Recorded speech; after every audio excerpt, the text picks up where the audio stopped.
जो बोल्छ बोल्दिने हो, जो बोल्दैन मलाई उसको सरोकार पनि छैन।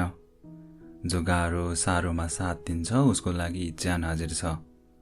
जो गाह्रो पर्दा मुख मोडेर जान्छ ऊ मरे पनि मलाई फरक पर्दैन। यसलाई तिमी एटिट्युड भन्छौ जे भन्छौ मलाई मतलब छैन। जस्तोलाई त्यस्तै गर्ने बानी छ, देखावटी गर्न मलाई आउँदैन। आफूलाई ठुलो सम्झिने अनि कहीँ नभएको एटिट्युड देखाउनेले मेरो छेउ नआउँदा हुन्छ। खबरदार मेरो कुरा काट्नेहरू, कुन दिन मर्ने गरी कुटाइ खान्छ होस गर्दा हुन्छ।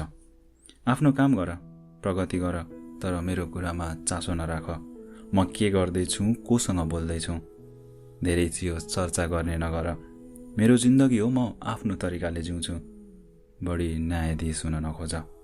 आफ्नो आङको भैँसिनी नदेख्ने अनि अर्काको जुम्रा पनि ठुलो आँखा पारी हेर्ने, आफू केही गर्न नसक्ने अनि अर्काको प्रगतिमा जल्ने, भएको नभएको कुरा काट्ने अनि मुखनिर चाहिँ खुब राम्रो बन्ने।